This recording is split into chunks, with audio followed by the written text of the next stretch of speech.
Hello Melo guys, balik lagi sama saya Neri. Oke, di video kali ini saya akan membahas tentang uji Spearman, masih dalam statistika non parametrik.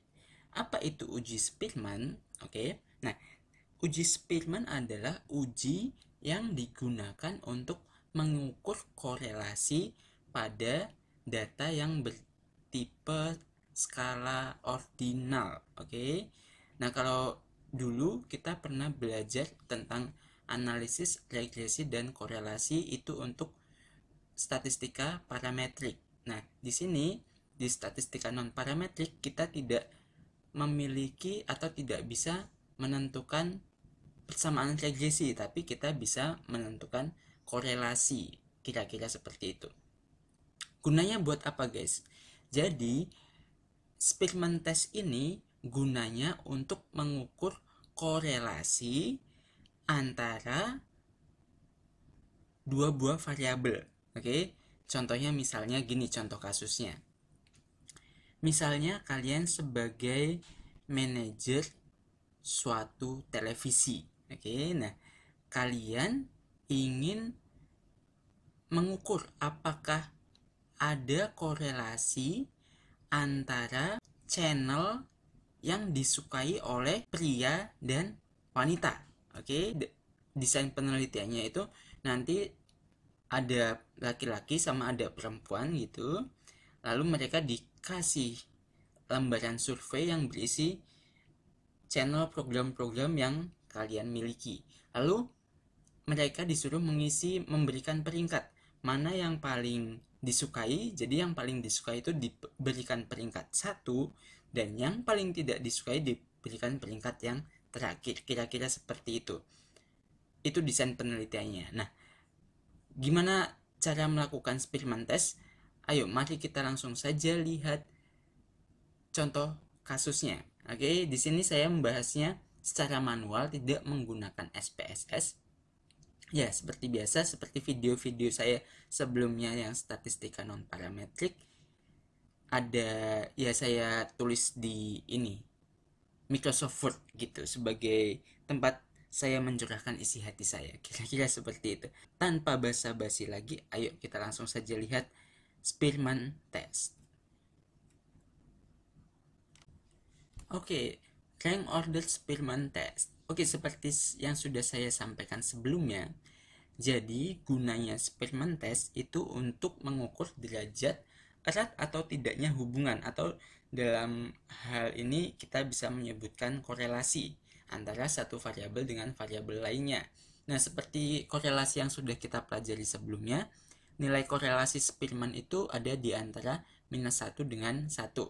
Kalau misalnya mendekat ke -1 berarti dia negatif.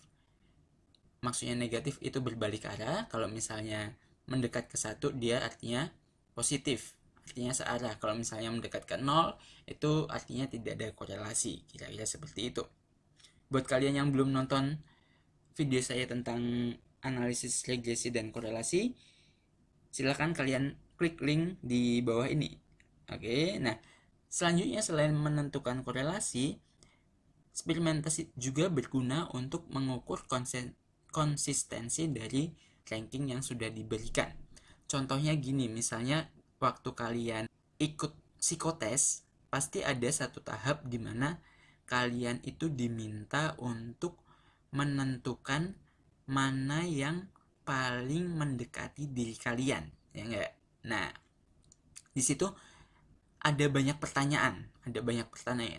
Kira-kira ada 100 pertanyaan mungkin ya. Nah, setiap pertanyaan itu ada 2 pilihan dan kalian harus memilih salah satu. Nah, pada dasarnya dari 100 pertanyaan itu sebetulnya cuma terdiri dari beberapa pertanyaan, hanya bahasanya mungkin dibolak-balik atau bahasanya diganti, tetapi intinya cuma ada beberapa. Let's say misalnya ada 10 pokok gitu ya. Nah, di situ nanti setelah kalian mengisi, si psikolog itu akan melakukan uji apakah orang ini konsisten atau tidak terhadap pilihannya. Nah, untuk melakukan itu, maka psikologi menggunakan Spearman test ini. Oke. Nah, di sini sudah diberikan contohnya, contoh kasus.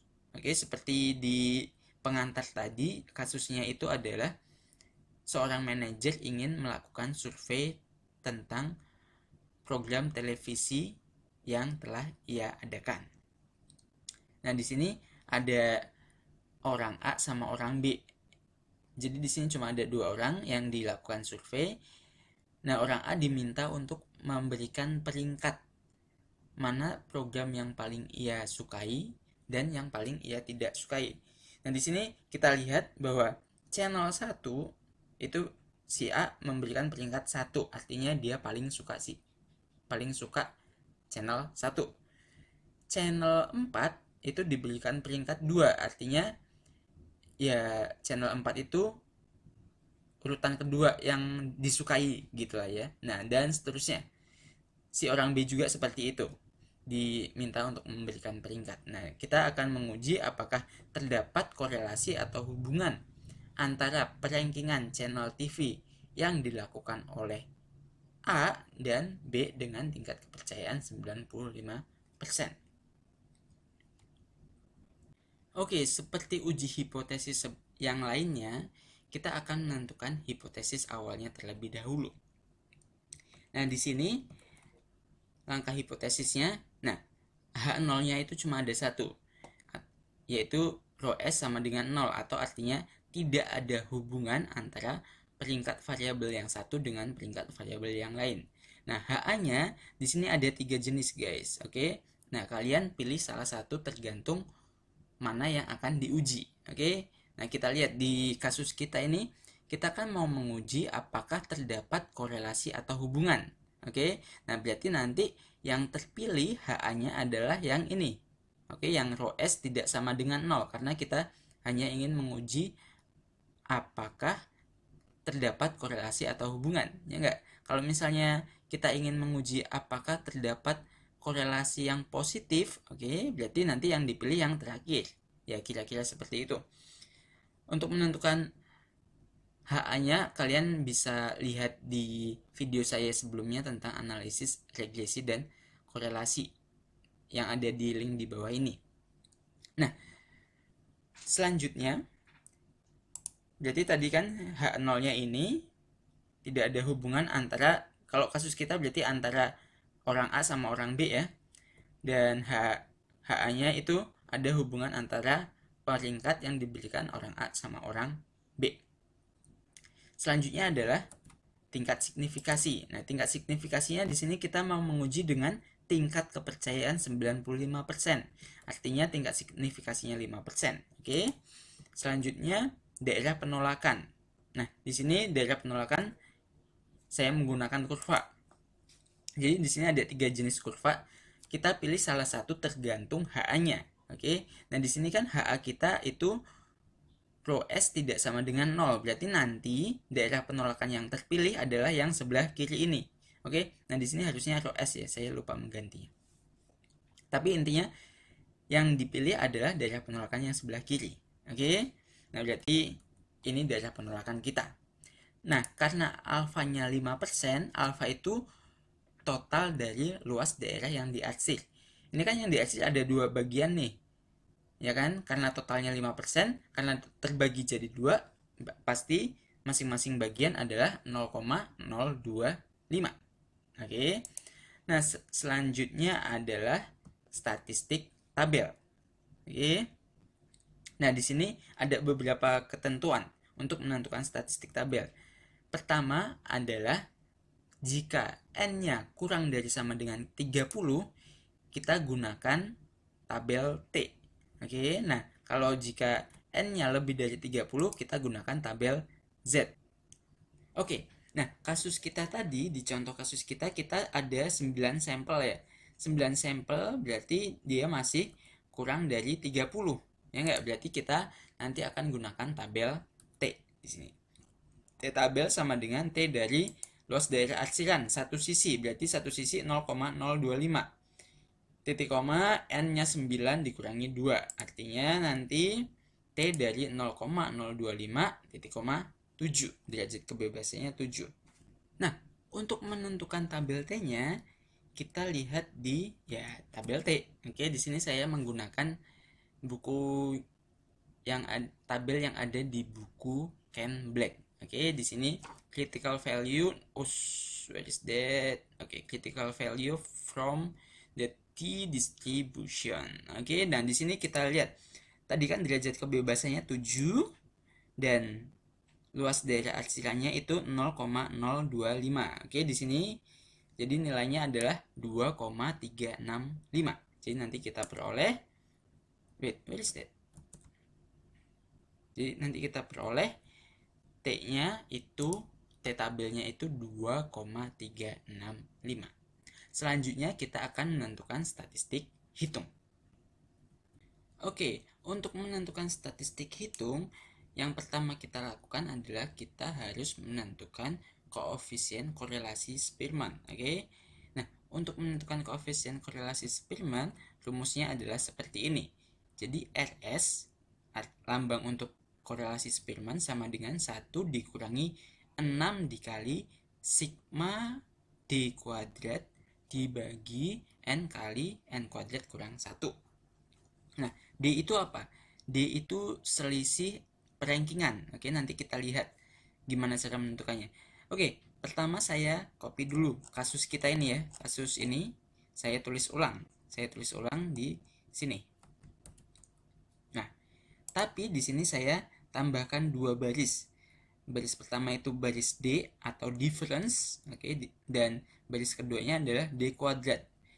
Difference dikuadratkan. Nah, terus di sebelah kanan saya tambahkan kolom. Nanti di sini isinya adalah sigma dari D kuadrat. Nah, nanti di sini sigma dari D kuadrat. Nah, cara menentukannya gimana? D itu difference atau selisih. Jadi kalian hitung selisihnya, perankingannya. Di sini 1 dikurangi 6 atau 6 kurang 1 sama aja. Tidak masalah karena di sini nanti yang akan dipakai adalah yang di kuadrat. Jadi di sini saya gunakan seperti ini. 1 dikurangi 6. 1 dikurangi 6 kan minus 5. 5 dikurangi 8 minus 3. 8 kurangi 5, 3. Dan seterusnya sampai channel ke-9. Lalu setelah dihitung D-nya, kita kuadratkan D-nya. Nanti diperoleh 25, 9, 9, 49, dan seterusnya. Nah, kalau sudah dapat D kuadrat, terakhir kita akan menentukan jumlahnya. Jadi, sigma dari D kuadrat, saya tulis di sini. 144 dari 25 ditambah 9 ditambah 9 ditambah 49 tambah 1 tambah 1 tambah 0 tambah 25 tambah 25. Nanti hasilnya 144. Oke. Setelah itu, ya sudah kita masukkan ke rumus koefisien korelasi Spearman-nya. RS sama dengan 1 dikurangi bla bla bla bla, itulah ya. Lalu kita substitusikan ini. Jadi sigma D kuadratnya ini kita ganti 144 angka di sini, ya kan? Sigma D kuadratnya 144. N-nya kita ganti jadi 9. Jadi dibagi 9 dikali 9 kuadrat kurang 1. Nanti dengan menggunakan kalkulator diperoleh koefisien korelasi Spearman-nya itu minus 0,2. Nah, kalau diinterpretasikan, ini artinya kan ini mendekati 0 ya. Mendekati 0 berarti artinya bisa kita katakan bahwa di sini tidak ada korelasi antara perankingan yang dilakukan oleh A dan perankingan yang dilakukan oleh B. Oke, tapi itu baru interpretasi dari koefisien korelasinya. Kita belum mengujinya. Nah, untuk mengujinya, langkah selanjutnya kita akan menentukan statistik hitungnya. Oke, nah untuk statistik hitungnya ada beberapa kasus yang harus dicek. Pertama untuk N kurang dari 30, ya kan? Kalau di sini tadi kan statistik tabel kan ada 2 kasus ya. Untuk N kurang dari 30 kita gunakan T, N lebih dari 30 kita gunakan Z. Statistik hitungnya juga seperti itu. Jadi kalau N kurang dari 30 kita gunakan T, hitung dengan rumus seperti ini. Sedangkan untuk N lebih dari 30 kita gunakan Z hitung yang seperti ini. Oke. Nah, kan sampelnya ada 9. Oke, berarti nanti yang akan kita gunakan adalah T hitung, atau basicnya kalau misalnya di sini kita pakai T tabel, otomatis nanti di sini pakai T hitung.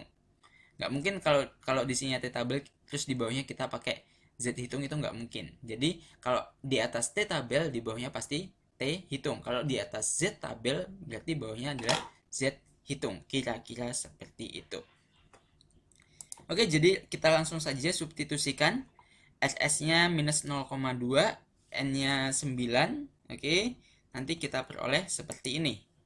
Dan hasilnya pakai kalkulator, hasilnya T hitung kita peroleh minus 0,54. Selanjutnya, kita sampai di tahap terakhir, yaitu penarikan kesimpulan. Oke, selanjutnya adalah kesimpulan. Seperti biasa, untuk menarik kesimpulan, kita gambarkan ulang daerah penolakannya. Daerah penolakan kita tadi itu seperti ini ya, dua sisi. Oke, berarti nanti kita gambarkan ulang. Nah, ini dia, dua sisi. Yang di sebelah sini adalah, oh ya, di sini itu garis nolnya ya. Dan batas antara arsiran daerah yang diarsir sama daerah yang tidak diarsir itu tempat T tabelnya. Tapi di sini ada dua, berarti yang satu plus, yang satu minus. Oke. Tadi T tabel kita peroleh 2,365. Oke, berarti nanti, nah, jadi seperti ini. Yang di sebelah kiri negatif 2,365, yang di sebelah kanan itu 2,365. Dan ini yang merah, ini adalah T hitung kita, statistik hitung kita. Tadi statistik hitung kita kan negatif 0,54. Berarti di antara, ada di sini ya. Pas ya. Nah, berarti karena dia ada di luar daerah arsiran, T hitungnya maksudnya yang merah ini, ada di luar daerah arsiran, maka H0 nanti diterima. Oke, nah ini.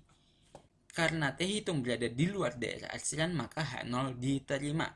Jadi, tidak ada korelasi atau hubungan antara perankingan yang diberikan oleh A dan B dengan tingkat kepercayaan 95%. Nah, itu dia cara melakukan Spearman test. Oke. Nah, cukup sekian video dari saya tentang Spearman test.